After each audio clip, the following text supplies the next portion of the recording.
Muy, pero muy buenas noches a todos. ¿Cómo les va, futuros apologistas?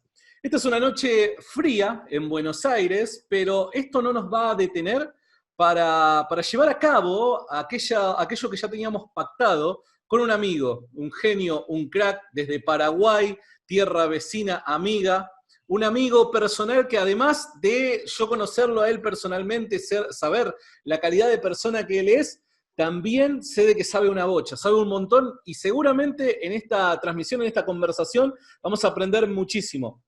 Una vez más, bienvenido el profesor Rainer Siemens. ¿Cómo estás, Rainer? ¿Todo bien? ¿Cómo estás, Santiago? Yo estoy muy bien. Hoy pasé un día excelente. Mi club favorito en Europa ganó, el Bayern Múnich contra el Lyon. Así que estamos en la final de la Champions. Mi club favorito se comió una goleadita de 8, pero bueno, me quiero quedar ahí, no quiero meterme en discusiones que nos llevarían a temas que no quiero llegar.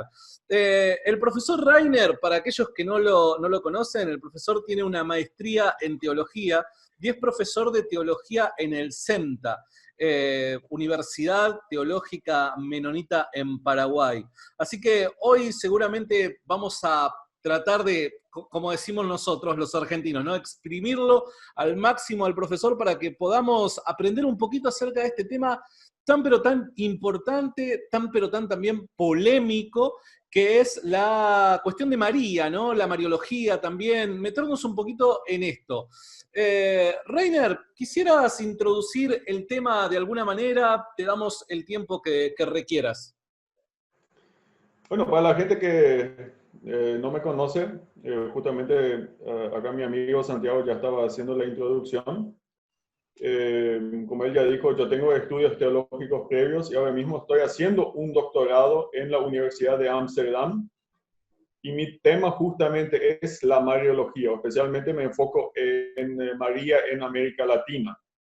Y leo también muchos documentos católicos para ganar una perspectiva acerca de María. Lo que a mí siempre me incomodó, digamos, como evangélico, aunque de ascendencia alemana, pero evangélico que creció en América Latina, es ver María por todas partes, las imágenes, las estatuas, bueno, un montón de cosas, la gente orando el rosario, los novenarios, etcétera, etcétera, etcétera, en todos lados. Nos centramos en María, o la gente, por lo menos la cultura popular de América Latina se centra en María. Y eso ya solió o generó solía generar un interés acerca de este tema. Pues yo simplemente no me podía imaginar cómo la Iglesia Católica podía permitir semejante idolatría como yo la percibía en Claro. ese momento. Entonces, cuando tuve que elegir el tema de mi tesis doctoral, bueno, ingenuamente dije, "Bueno, vamos a enfocarnos en María, ¿por qué no?" Pues es un tema interesante.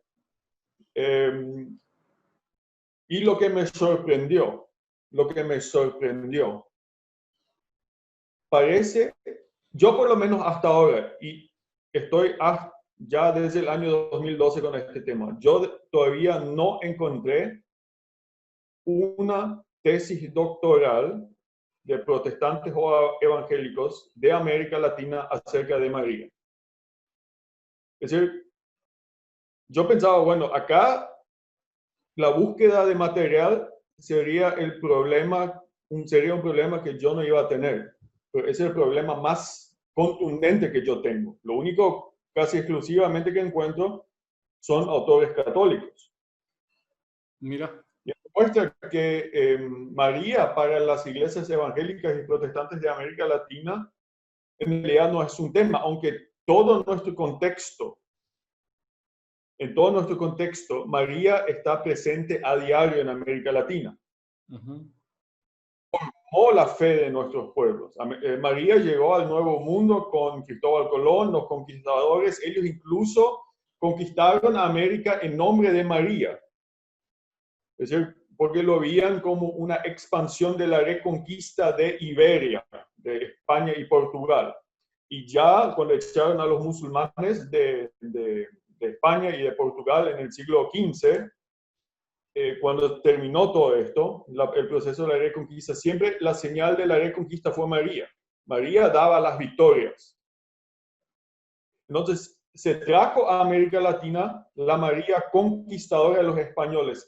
Y acá surgió un fenómeno muy interesante. La María conquistadora se convirtió en la madre de los pueblos conquistados, de los pueblos nativos, de los criollos, bueno, de los mestizos, lo que sea. Es decir, se convirtió en el símbolo que comunicaba la aceptación divina a estos pueblos conquistados y pisoteados. Y eso generó este profundo lazo entre los pueblos latinoamericanos y nuestra Santa Madre. Y esto genera una reacción adversa, yo creo que en los creyentes evangélicos. Porque cuando nosotros nos convertimos, nuestra conversión es, o digamos, deja atrás esta herencia teológica y religiosa. Entonces, María no es más un tema, no es un tema evangélico eso. Hasta tal punto, si te fijas, mayormente en América Latina, los padres evangélicos no llaman a sus hijas María. Si es que le dan un nombre bíblico a sus hijos, le dan Débora, Rebeca, Miriam, aunque Miriam es el hebreo de María, pero sigue siendo diferente a María. Entonces, no es un tema. María simplemente deja de ser un tema para nosotros. Y eso es lo profundo. Bueno, por un lado es lo profundo, lo que nos formó, por otro lado queremos dejar eso atrás.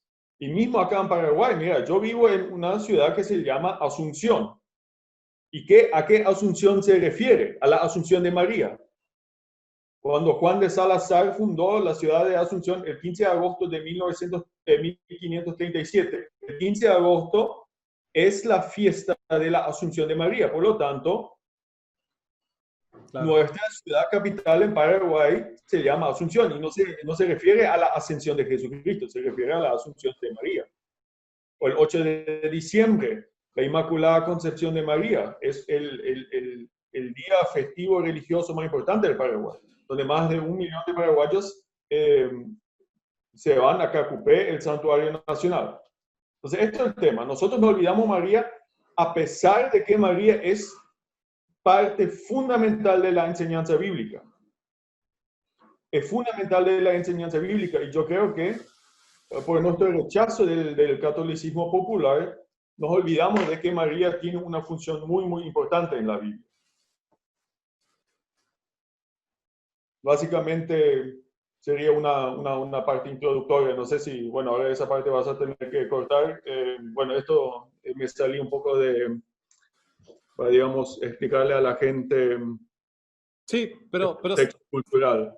Se entendió perfectamente y acá en Argentina compartimos, ¿no? El hecho de que María culturalmente está presente en todos lados, o sea, ya sea en lugares del Estado, ya sea en nombres de ciudades, calles, barrios, etcétera, ¿no? Fiestas populares, o sea, constantemente lidiamos con la cultura de María, por así llamarlo, ¿no? Pero también creo que de una u otra manera los evangélicos subestimamos este tema, ¿no?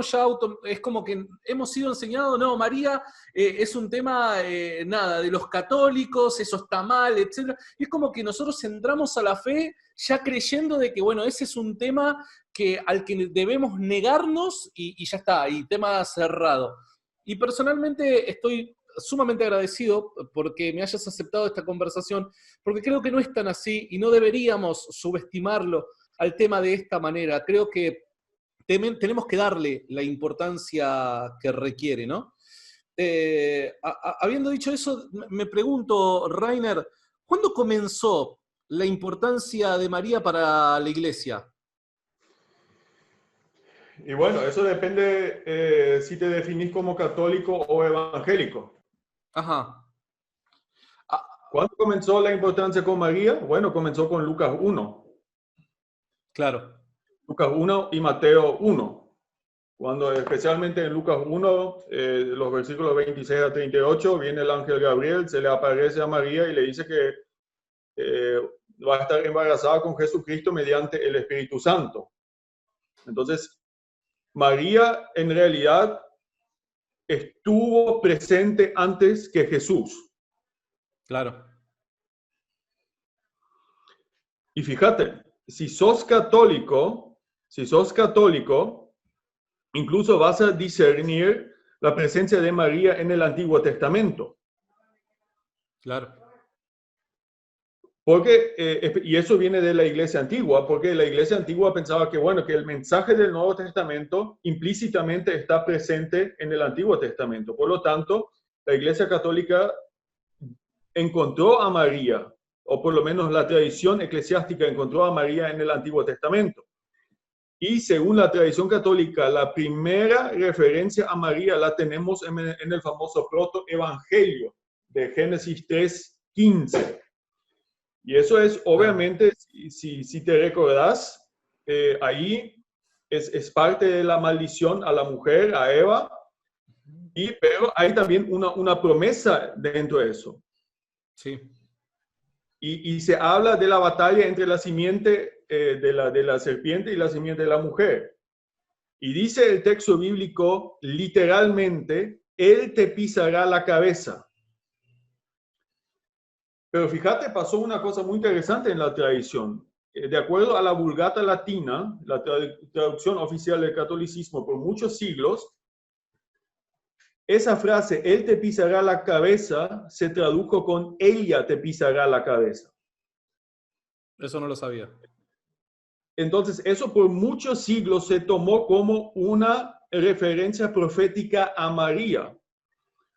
Por lo tanto, María, ya este protoevangelio, ya Génesis anticipa la venida de María, de acuerdo a la tradición católica, y de acuerdo a eso, ella participaría en la obra de redención, en la salvación del hombre, porque ella participaría junto con Jesucristo en pisarle la cabeza de la serpiente. Y eso anticipa ya en muchos sentidos la doctrina de la corredención de María, que María es corredentora con Jesucristo. Entonces, si vos me preguntas cuándo comenzó el tema de María, bueno, como evangélico, me dirás, bueno, Lucas 1, Mateo 1. Pero para la Iglesia Católica comienza mucho antes, incluso para los evangélicos comienza mucho antes. En el Antiguo Testamento, la primera referencia, bueno, esto quizás podamos debatir. Y yo no creo que Génesis 3:15 se refiere a María, aunque la Iglesia Católica hasta hoy en día, hasta cierto punto lo toma así, aunque hoy la Vulgata Latina también no lo traduce en forma femenina, sino también como masculino, como él pisará la cabeza de la serpiente. Pero hay Isaías 7:14, Claro. donde se habla de la virgen o la mujer joven, dependiendo de la traducción que vos elegís, y eso en el Nuevo Testamento, Mateo 1 hace referencia a esto diciendo, bueno, esto sucedió para que se cumpla lo que el profeta Isaías ya anunció, de que una virgen iba a concebir. Entonces, tenemos, cuando comenzó el tema María, tenemos un inicio de esto en el Antiguo Testamento. Entonces, María, está profundamente arraigada en la historia de la redención. Entiendo. Profundamente arraigada en la historia de redención. Y no es una cosa secundaria, no es una cosa que nosotros podemos simplemente empujar a un lado, porque ella fue la madre del Redentor. Ella fue por Dios para ser la madre del Redentor por medio de la obra del Espíritu Santo. Es decir, toda la Trinidad trabajó en ella. Ella es una obra de la Trinidad, si vos querés llamarlo de alguna forma. Entiendo. Entonces ahí en realidad ya comienza el tema de María. Pero no sé si eso es la respuesta que vos querés escuchar. La respuesta que yo quiero escuchar es la que vos sabés. Yo quiero escuchar lo que vos sabés y a dónde te ha conducido todo este estudio que ojalá dentro de poco culmine en un doctorado, ¿no? Qué tremendo, ¿no? Cuántas cosas que nosotros muchas veces pasamos desapercibidas, ¿no? Y con un montón cargados de un gran sesgo, ¿no? Cultural dentro de nuestras filas evangélicas, no llegamos muchas veces a percibir la importancia de ciertos temas, ¿no? Y tratarlos como tal. Eh, a ver, tiraste un montón de bombas, dejaste ahí un montón de puertas y las quiero tratar de ir abriendo una por una, ¿no? Pero una de las cosas que constantemente los católicos mencionan es el caso de la perpetuidad de su virginidad, ¿no? Ahora, yo recuerdo que ni bien llegué a la iglesia evangélica, que me convertí a Cristo, recuerdo de que, entre otras cosas, cuando hablamos de María y demás, me habían señalado pasajes en el Nuevo Testamento, particularmente en los Evangelios, en donde se cita el hecho de que Jesús tenía hermanos, ¿no? Entonces, claramente esto demostraba que María no había conservado su virginidad, perdón, de manera perpetua. ¿Cuándo surge esta idea y nos podrías comentar algo al respecto? Bueno, yo todavía ni terminé la primera respuesta. Ah, Eso perdóname, solamente hay algunas discúlpame. bombas. Pero está bien, lo que voy a decir enseguida también va a responder en parte esa segunda. Te pido mil eh, disculpas, pensé que habías terminado, te pido disculpas. no, tranquilo, ya me imaginaba eso. Bueno, lo voy a enlazar, tranquilo, voy a llegar a eso. Y eso también lo puedo poner así sin entrecortar, para que la gente tenga un buen momento. ¿Cuándo comienza a ser María importante? Bueno, después de que el Nuevo Testamento se haya acabado, entramos en el siglo II. En el año aproximadamente 150 aparece un evangelio apócrifo llamado Protoevangelio de Santiago, que se centra en María.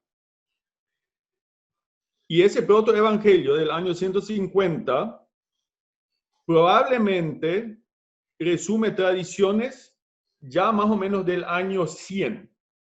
Y es un producto ya de una incipiente religiosidad popular. Y lo que este protoevangelio o este evangelio apócrifo hace es escribir una biografía de María, especialmente de su niñez y quiénes fueron sus padres.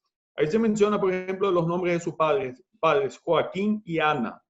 Por eso hoy en día conocemos en América Latina a Santa Ana como madre de María. Claro. Proviene de este protoevangelio de acuerdo a Santiago. Bueno, tu nombre ahí. Aparece tu nombre ahí. El evangelio apócrifo de acuerdo a Santiago. ¿Qué pasa en este evangelio? Este evangelio no tiene valor histórico, pero sí pasa una cosa muy importante. Rellena las lagunas biográficas que tenemos de María. Es decir, la devoción popular llena o, digamos, suplementa los datos biográficos que no tenemos de María. Y es muy interesante y acá hablo del año 150, es decir, una generación después de los apóstoles. Claro. Ahí ya se apunta a la virginidad perpetua de María. Porque, ¿qué pasa? Ella ahí es una virgen consagrada que incluso vive en el templo, porque es tan santa. Y después los sacerdotes no saben qué hacer con ella, entonces buscan un hombre adulto, viudo. Encuentran a José. Y ella, una chica joven, se casa con él. Y eso explica también los hermanos de Jesús, de acuerdo a ese protoevangelio, porque los llamados hermanos de Jesús son hijos de José de un primer matrimonio que él tuvo con una esposa que ya falleció en ese momento. Claro. Y en ese protoevangelio también se narra el nacimiento de María. Y ya se nota que es un nacimiento milagroso, porque ella no siente dolores al parto, porque vos sabés bien que la virginidad perpetua se compone de 3 partes. Antes del parto, justo durante el parto, es decir, que su himen no fue roto y después del parto.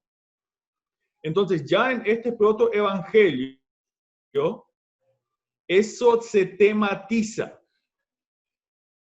Entonces, mucho de lo que hoy, y no podemos subestimar la influencia del llamado protoevangelio según Santiago, cómo eso formó la religiosidad popular mariana hasta el día de hoy. Y esto incluso después desembocó en dogmas marianos. Entonces, en el siglo II, eso pasó por el lado, digamos, de la religiosidad popular. Y fíjate que está muy cerca de los apóstoles.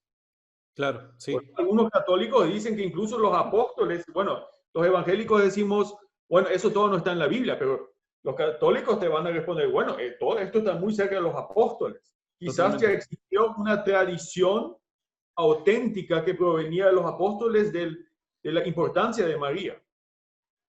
Y después, para darte un último dato, cuando surgió este tema de María, hablamos del comienzo del siglo III, de Irineo de León, justamente, al cual el Bayern hoy le dio la paliza. Irineo de León, el gran teólogo, el que realmente puso los fundamentos de la teología cristiana en muchos aspectos, porque él resume las tradiciones que recibe y básicamente pone los cimientos de la teología hasta hoy en día. Y él tiene una teología que es muy particular, la teología de la recapitulación. ¿Esto qué significa? Él dice, bueno, la caída y todo el plan de Dios se deshizo, pero Dios tuvo un plan de redención, de recapitulación, donde paso por paso se restablece la creación perdida. Entonces, tenés a Adán quien pecó y en Cristo tenés a un nuevo Adán. Claro. Es decir, la caída se restablece, digamos, de cierta manera en Cristo. Tenés a Eva y imagínate quién fue la nueva Eva. María. María. Claro. Entonces María, como tenés un nuevo Adán, también tenés una nueva Eva. Y ahí se pensaba en ese momento que Eva era virgen, entonces se decía, bueno, el pecado, María deshizo el pecado de la primera virgen. Donde la primera virgen fue desobediente a la palabra de Dios, María fue obediente a la palabra de Dios. Claro. Incluso Irineo de León llegó a llamar a María abogada de Eva. Y le dio una... Y ahí, y si somos católicos ya sabemos a dónde esto apunta, ¿no? Sí. Entonces, en ese momento se le asignó, o yo como evangélico digo, se le asignó un rol muy importante en la encarnación de Cristo, un rol, una participación activa en establecer nuestra salvación. Y por eso, y si seguimos la película 1800 años, llegamos a cosas como la mediación de María, llegamos a la corredención de María y toda la importancia que ella tiene en el sistema católico, en realidad comienza con esto de la recapitulación y de acuerdo a la Iglesia Católica comienza con los apóstoles, porque lo que Ireneo de León es simplemente formular lo que implícitamente ya sabemos del Evangelio según Lucas, ¿no? Claro. Decía, un comentario simplemente al pasar, ¿tenemos alguna noción del por qué es que el protoevangelio de Santiago no fue considerado quizás como un libro luego para ser tenido en cuenta como parte de las escrituras? ¿Sabemos el por qué es que no fue tomado en consideración, dado que es un libro tan antiguo y que además recopila tradiciones tan antiguas que según el catolicismo puede llegar a acercarse a la tradición apostólica directamente? Bueno, es una discusión muy complicada. Quizás no me expresé bien con el tema del catolicismo. El catolicismo rechazó el protoevangelio. No obstante, influyó en la devoción popular, porque nunca se lo consideró auténtico históricamente, o enseñanza auténtica. No Claro. obstante, influyó. Y el gran problema que ahí surge es que recién con el decreto del Papa Gelasio del siglo VI, esos evangelios apócrifos realmente quedan prohibidos para el culto.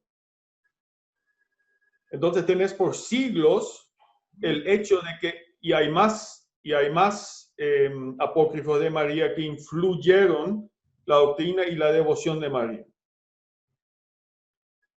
Pero el hecho es de que por siglos influyeron y recién con el siglo VI, VII, esto se echó de la iglesia. Y es otra cosa.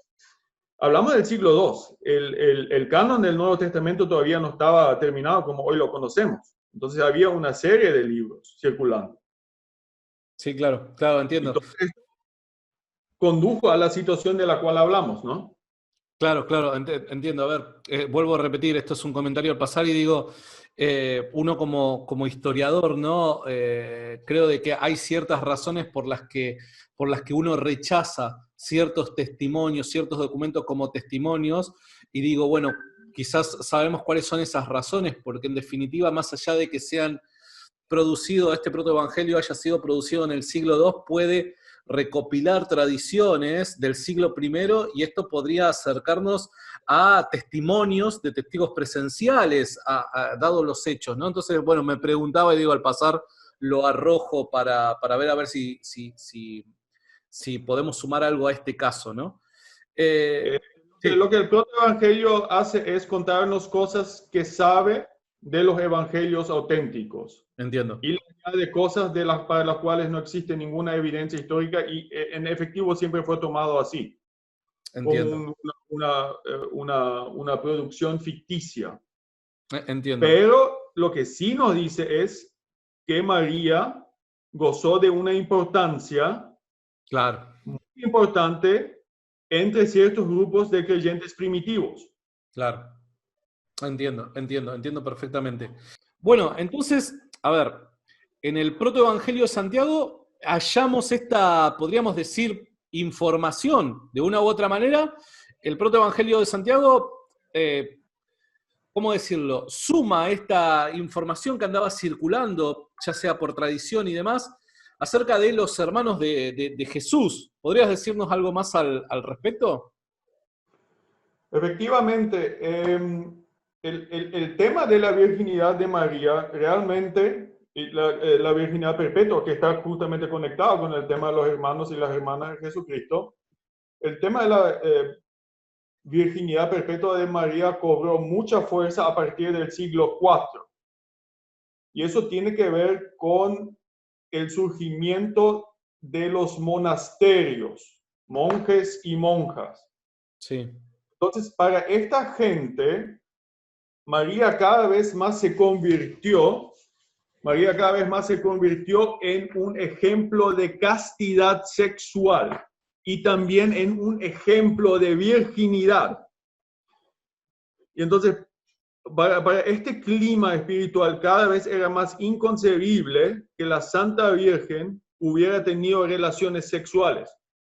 Porque fíjate bien, estamos acá hablando de un tema, de un clima, un ambiente filosófico del que estaba profundamente influido, vos lo vas a conocer, el del gnosticismo. Claro. El gnosticismo que rechazaba todo hecho carnal como pecaminoso y entre tanto también, o por lo menos parte del gnosticismo, como parte de eso también los deseos sexuales. Uh-huh. Entonces realmente seguir a Jesucristo en parte se entendía como no tener relaciones sexuales. Claro. Entonces es cada vez más inconcebible que María fuera o hubiera tenido relaciones sexuales en algún momento de su vida y se elevó a ella al modelo perfecto Claro. para una vida monástica. Eso por un lado, es decir, hay una cierta espiritualidad. Después surgió una discusión muy importante entre Elvidio, un teólogo de la Iglesia Antigua, y Jerónimo. En el año 383, Jerónimo, el gran traductor de la Biblia, realmente hizo un teólogo fenomenal. Sabía el griego, el hebreo de memoria. Elvidio dice, bueno, tenemos acá una tradición que dice que María, bueno, bueno, Jesús no son sus hermanos y bueno, cosas por el estilo. Y él dice, la evidencia lingüística nos dice que son sus hermanos carnales. Y sale Jerónimo y rechaza profundamente eso. Y él entonces demuestra o trata de demostrar que lo que los evangelios llaman hermanos y hermanas de Jesús en realidad son una especie de primos. Y él lo fundamenta con el término hebreo aj, que puede ser hermano, pero también puede ser un pariente cercano en algunas ocasiones en el Antiguo Testamento. Entonces, hasta cierto punto, desde mi perspectiva, fuerza esta interpretación. Entiendo. Y bueno, esto después se postuló, se quedó así y finalmente en el año 553 en el Concilio de Constantinopla se menciona a María por primera vez en un documento doctrinal oficial como Virgen Perpetua. Entonces, esas son las razones que, bueno, yo lo digo acá en términos muy, muy breves que llevaron a eso. Entiendo perfectamente. Y el tema de la Inmaculada Concepción. Bueno, nuevamente entramos a la historia del dogma. Agustino, el gran padre de la iglesia, el padre de la doctrina de la predestinación moderna, también lo absorbieron Lutero y Calvino y los reformados modernos. Él habló mucho, él asumió la pecaminosidad del hombre. Y él tuvo, la gente lo sabe, la gente que estudia teología tuvo un debate con el monje Pelagio que tenía una imagen muy positiva del hombre. Uh-huh. Entonces Agustino postuló la hipótesis del pecado original. Pero le surge un problema porque en esa época María ya era considerado una santa, una persona, no como hoy lo conocemos, pero claro, muy, muy santa. Entonces, ¿cómo se combina la idea del pecado original que él tanto defendía en su debate con Pelagio, con la santidad, con la pureza de María? Entonces, él en uno de sus escritos básicamente postula una especie de excepción a este pecado original en el caso de María. Pero tampoco lo puede fundamentar bien porque María debería ser una excepción a esta regla del universal del pecado original. Bueno, esto sigue, este debate sigue. Y cada vez más acá entra la religiosidad popular y toma el tema de la pureza de María, por un lado, y comienzan a festejar eso el 8 de diciembre. En toda Europa, en la Edad Medieval, se comenzaba a festejar las fiestas de la pureza de María y cada vez menos el pueblo aceptaba cualquier pecado en María. Bueno, entonces le quedaba el deber a la teología de lidiar de alguna forma con este problema que le dejó San Agustín a la teología. Y viene primero, bueno, uno de los grandes referentes, Tomás de Aquino. ¿Qué dice Tomás de Aquino? María no es una excepción al pecado original. Ella fue concebido en Ana, Santa Ana, y después de su concepción, ella fue limpiada por una obra sobrenatural del pecado. Pero hasta que esto ocurrió, traspasó cierto tiempo donde María estaba en pecado, ciertamente. Claro. O teñida por el pecado. Y eso también fue inaceptable. Surge otro gran padre, Juan Scotto, un filósofo escocés que estaba en Francia, al principio del siglo XIV, y él dice lo siguiente.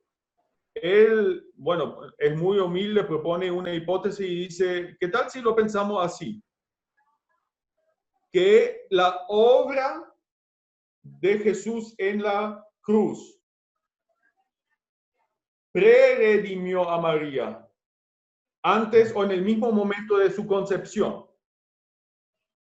Entonces, lo que Jesús logró en el año 30 después de Cristo en la cruz se aplica en manera reversiva al momento de la concepción mismo de María. Entiendo. Es una preredención. Entonces, ¿qué se evita con eso? Se evita con eso que María en algún momento estuvo teñida por el pecado original. Al mismo tiempo se evita que ella es una excepción al pecado original, porque depende de la obra redentora de Jesucristo. Y ella no es una criatura aparte, sino sigue siendo humana, porque únicamente depende de la redención de Jesucristo. Y esa forma del dogma, en 1854, fue promulgada por el Papa Pío IX, conocida hoy como Inmaculada Concepción. Y eso le preparó a María para cumplir con su rol fundamental en la historia de redención, en la concepción de Jesús, en su panza, para decirlo mal y pronto. Entiendo perfectamente. A ver, con lo que me decís, digo, obviamente nos faltaría horas, no solamente de conversación, sino también de, al menos a mí, de lectura, ¿no? Pero la primera conclusión que así rápido puedo sacar de estos breves minutos que charlamos acerca de este tema, digo, en definitiva parecería ser que toda esta idea surge por un compromiso, por muchos de aquellos primeros cristianos que han vivido en aquellos primeros siglos, por un compromiso a, ¿cómo decirlo?, ser coherentes con su forma de ver el mundo, ¿no? Con su cosmovisión y con, además, cómo popularmente se había posicionado María y las ideas que habían surgido con respecto a ellas, sin ningún tipo de fundamento, pero que ya eran aceptadas en el ámbito popular. No sé si me doy a entender con lo que quiero decir. Bueno, esta es lo que vos me citaste, es la visión protestante de estos eventos. La Iglesia Católica lo ve de una manera totalmente diferente. La Iglesia Católica, bueno, está bien lo del protoevangelio de acuerdo a Santiago. Rechazamos esto, no forma ninguna base de doctrina. Pero, acá viene, el Espíritu Santo obra en la Iglesia y Claro. clarifica misterios doctrinales. Claro. Y de repente este camino del Espíritu toma ciertos caminos un poco, bueno, hasta podríamos decir desviados, pero al final el Espíritu Santo encamina a la Iglesia hacia la verdad. Por lo tanto, incluso la Inmaculada Concepción, la Virginidad Perpetua, son testimonio genuino del obrar del Espíritu Santo en la tradición de la Iglesia. Porque el Espíritu preserva a la Iglesia de cualquier error doctrinal. Claro, entiendo perfectamente. Ahora, entre todos estos temas que estamos hablando, surge también otro que es tremendamente polémico, podríamos llegar a decir. Es el tema de la ascensión de María, ¿no? Cuando asciende, la idea de que María ascendió al cielo sin morir, ¿no? ¿Tenemos alguna manera de encontrar algún rastro histórico, aquellas huellas que nos deja el pasado? ¿Cuándo fue que surge esta idea? ¿Cómo? ¿Hay algo que la historia, las fuentes, ciertos documentos nos puedan proveer acerca del surgimiento de esta idea? Sí, esa idea surge en el siglo V. Hay dos movimientos. El este, o la Iglesia Oriental. A ver, Rainer, lo que hoy, un segundito se volvió a cortar. Ahí creo que yo ya te tengo de vuelta bien, pero se cortó. Si querés arrancar de vuelta con la respuesta. Sí, esa idea aproximadamente de la Asunción de María surge en el siglo V, en lo que hoy sería la Iglesia Oriental. Más bien hacia Grecia, Jerusalén, Antioquía, toda esa parte de Egipto.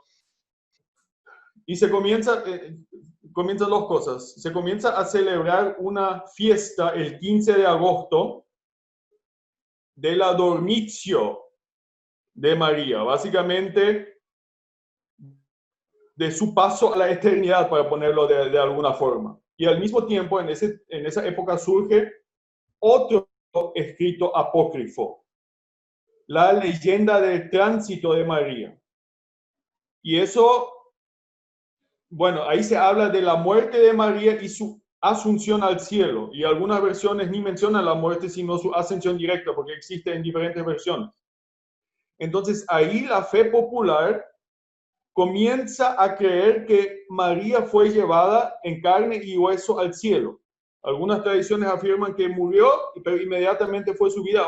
Otras tradiciones afirman que ni falleció ella. Nuevamente ahí tenemos la influencia de escritos apócrifos. Pero ya a partir del siglo VIII, con Germano de Constantinopla, por ejemplo, comienza un fundamento teológico aparte de estos escritos apócrifos y se comienza a hablar de razones de conveniencia. Y eso significa, pasa lo siguiente ahí, porque María es una persona tan importante, es simplemente inimaginable que su hijo la hubiera dejado en la tierra. Entonces, ahí comienzan estas razones que no las deducimos directamente de las fuentes históricas, sino las construimos con argumentos teológicos de lo que es propio o apropiado para Dios. ¿Qué hubiera sido una obra apropiada de Dios con respecto a María? Y nuevamente acá la religiosidad popular fue muy importante, porque lo que ancló, digamos, tanto la Inmaculada Concepción como la Asunción de María en la conciencia teológica católica fueron los festivos, las fiestas populares del 15 de agosto y el 8 de diciembre.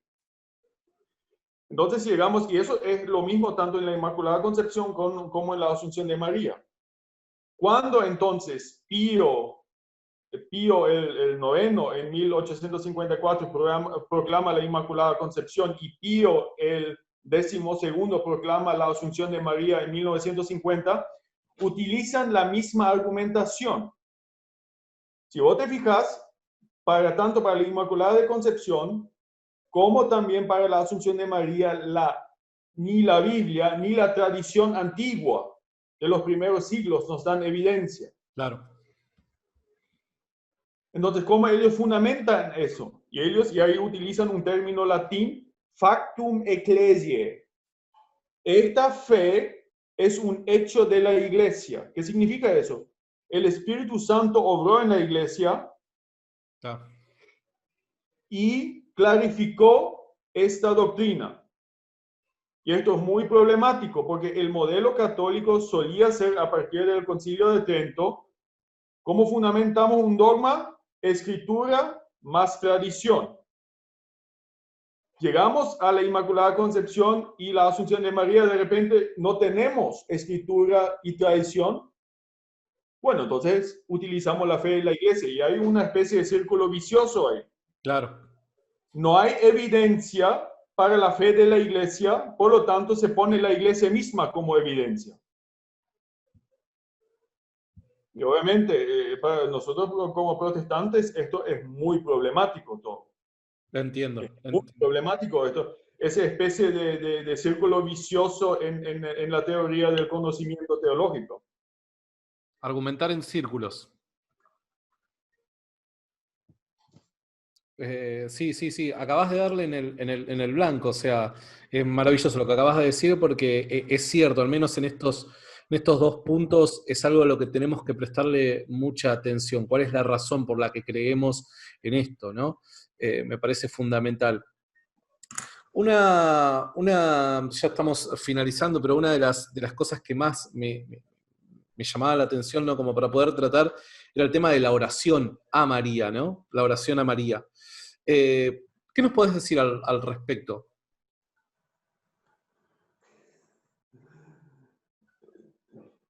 Bueno, debemos definir bien los términos.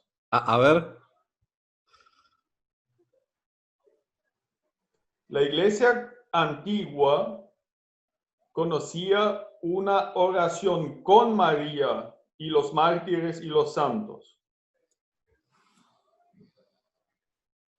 No necesariamente, bueno, obviamente se oraba a María, pero es más bien, se debe entender más bien como una oración con María y los mártires. Porque se tenía un concepto de iglesia, de que la iglesia peregrinante, la iglesia que está acá en la tierra, los creyentes que todavía vivimos, estamos en la misma iglesia de la cual forman parte ya los miembros que están ya en la gloria. Permitime hacerte una pregunta ahora al pasar. Es básicamente esa idea que parece transmitir Hebreos cuando dice la gran nube de testigos. Por ejemplo, es uno de los Eso textos es lo que se me bases. viene a la mente. Se me viene a la mente eso. Es decir, y acá la argumentación es bastante simple. Si yo te puedo preguntar a vos, Santiago, ¿puedes orar por mi debilidad en la fe? ¿Por qué yo no le puedo preguntar eso a un santo, a un mártir que ya está en la eternidad? Claro, totalmente, tiene sentido. Parte de la misma iglesia. Claro. Eso es el trasfondo, eso es la idea de la iglesia antigua. Pasa algo en la Edad Media que trastorna esa idea que, bueno, podemos decir que estamos de acuerdo o no de acuerdo. Ah, ojo, en Apocalipsis, si te fijas bien, por ejemplo, en Apocalipsis 8.3, 8.4, creo que ahí habla de los santos mártires que claman frente al trono de Dios. Totalmente, sí. Entonces, la iglesia triunfante parece que tiene un ministerio ante Dios. Claro. No están totalmente calladitos en el cielo cantando con los ángeles. No sé, no. Son agentes activos en el plan de Dios en la tierra. Bienvenido a la iglesia católica, Santiago.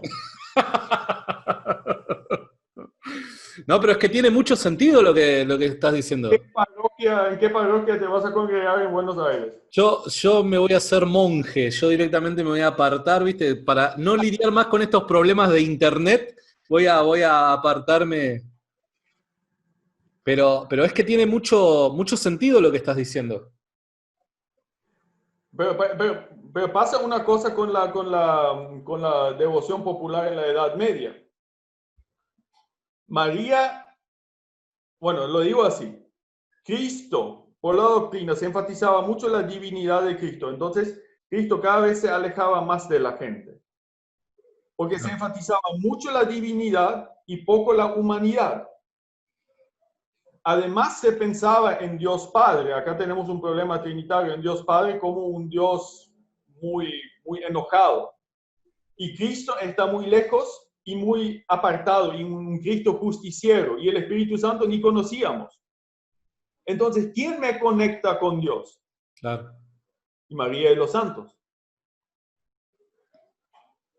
Entonces, una vez que uno establece nuevamente una doctrina trinitaria apropiada, inmediatamente notas, incluso la gente que se convierte a las iglesias evangélicas, de un día para otro, generalmente, por lo menos Paraguay, no necesita a María y los santos. Uh-huh. Porque esa necesidad de la cercanía de Dios la suplen Claro, Jesucristo mediante el Espíritu Santo. es cierto. El tema, por eso yo no critico tanto cuando la gente, los católicos, oran a María, como se dice, porque el problema no es tanto el hecho, el problema es trinitario. Porque no hay una noción falsa de quién es Dios.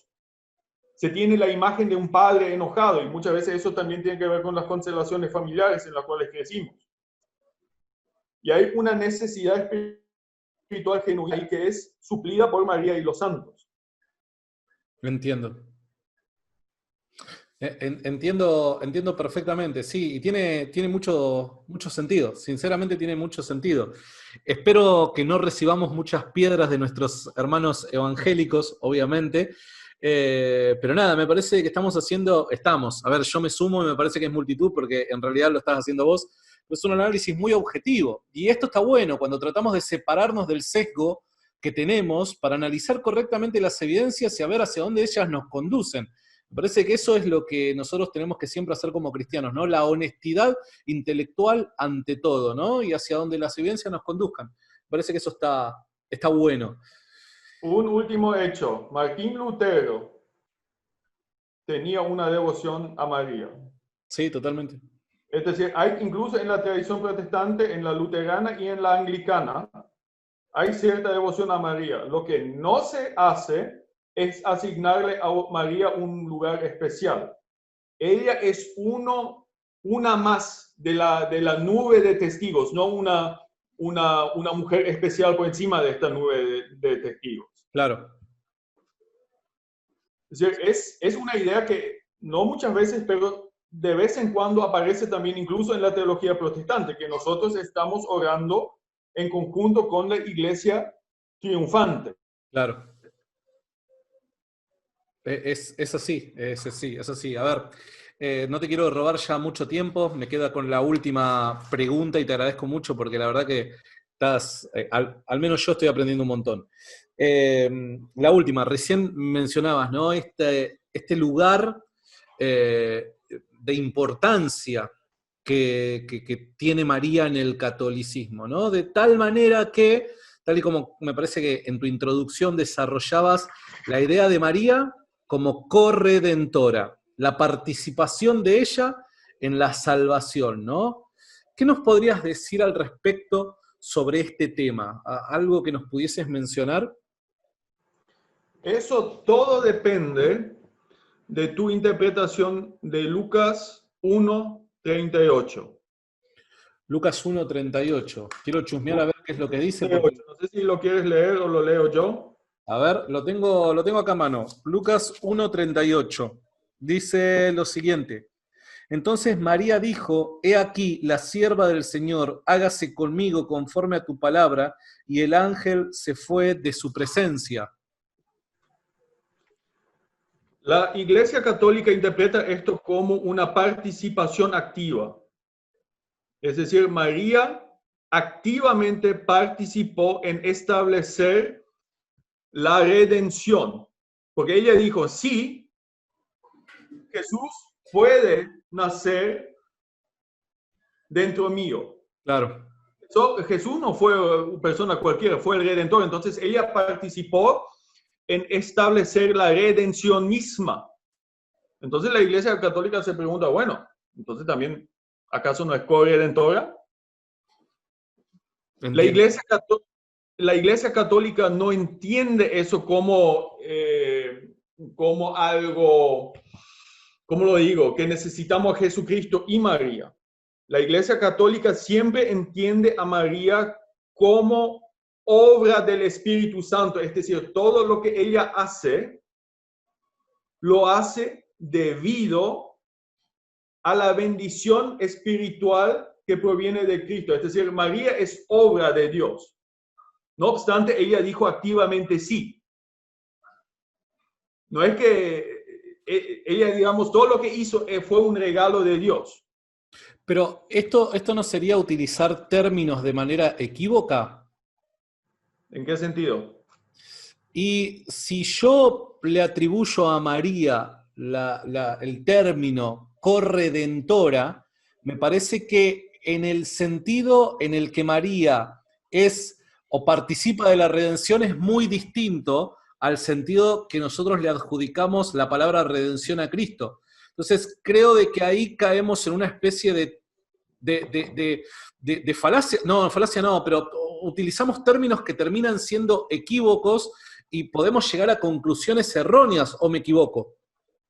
Eso es justamente el problema y por eso la corredención todavía no se dogmatizó en la Iglesia Católica. Se discute.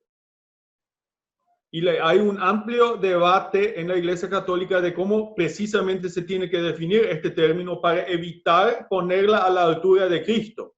Porque todo lo que ella es en la percepción de la Iglesia Católica lo deriva de Cristo.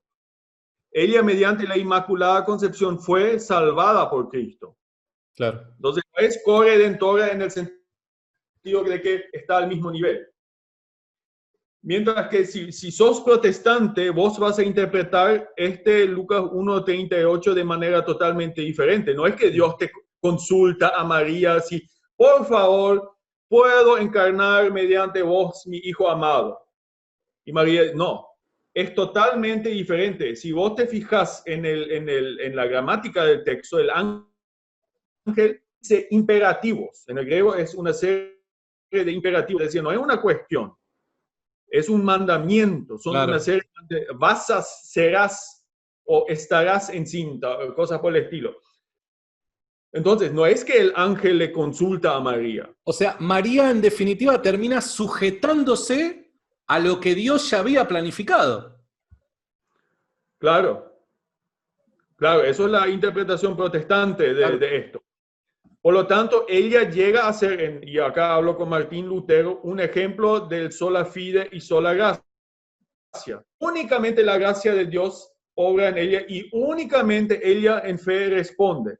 Ella hace lo único que le sobra al hombre ante el tremendo peso de la gloria y la gracia de Dios. Sí, hágase conmigo. Claro. Pero poner María, enfocar este texto en la obra de María, de acuerdo desde el punto de vista protestante, es mal interpretar el texto, porque este texto en realidad no trata tanto de María, sino de la obra de Dios en María. Claro, entiendo. Y ahí es donde entra el debate entonces. Entiendo y te agradezco por todo este tiempo. Tengo una sola cosa más que mencionarte y me gustaría para concluir esto, ¿no? Para hacer una recapitulación de todo lo que nos enseñaste y poder llegar a una conclusión, ¿no? Entonces, hoy vos, Rainer, pese a que todavía no has terminado tu tesis doctoral, seguramente todavía te faltarán horas de lectura con respecto a este tema y demás, pero hasta el momento, hoy, 19 de agosto, ¿cómo? Años me faltan. Bueno, sí. Hoy, 19 de agosto del 2020. ¿Cuál es tu postura con respecto a este tema? ¿A qué conclusión vos llegás? O sea, ¿deberíamos de cambiar nuestra perspectiva de María, los evangélicos, los católicos deberían de cambiarla? ¿Cuál es tu conclusión final en algunos breves minutos? Yo voy a hablarte sin precisión teológica, te hablo mal y pronto. María es menos de lo que los católicos asumen y más de que los evangélicos asumimos comúnmente. Entiendo. Me parece que es Más la mejor forma de específicamente, cerrarlo. eso te lo voy a contar en un año. Ojalá. Rainer, sinceramente te agradezco mucho. La verdad que le sacamos el jugo al tema. Yo personalmente lo disfruté. Siempre disfruto hablar con vos, aprendo un montón. Así que te agradezco por el tiempo que me has dado. Perfecto. Te mando un abrazo enorme y espero que pronto nos podamos ver. Gracias y gracias por la invitación y la oportunidad también y un saludo a toda la gente que nos está escuchando y les pido nomás que tengan piedad conmigo. Que tengan piedad conmigo. Ahora, sueltan las piedras en 3, 2. Uno, vamos. Me matan acá. Hermano, Dios te bendiga y te mando un abrazo enorme. A vos también. Chao, chao. Nos vemos.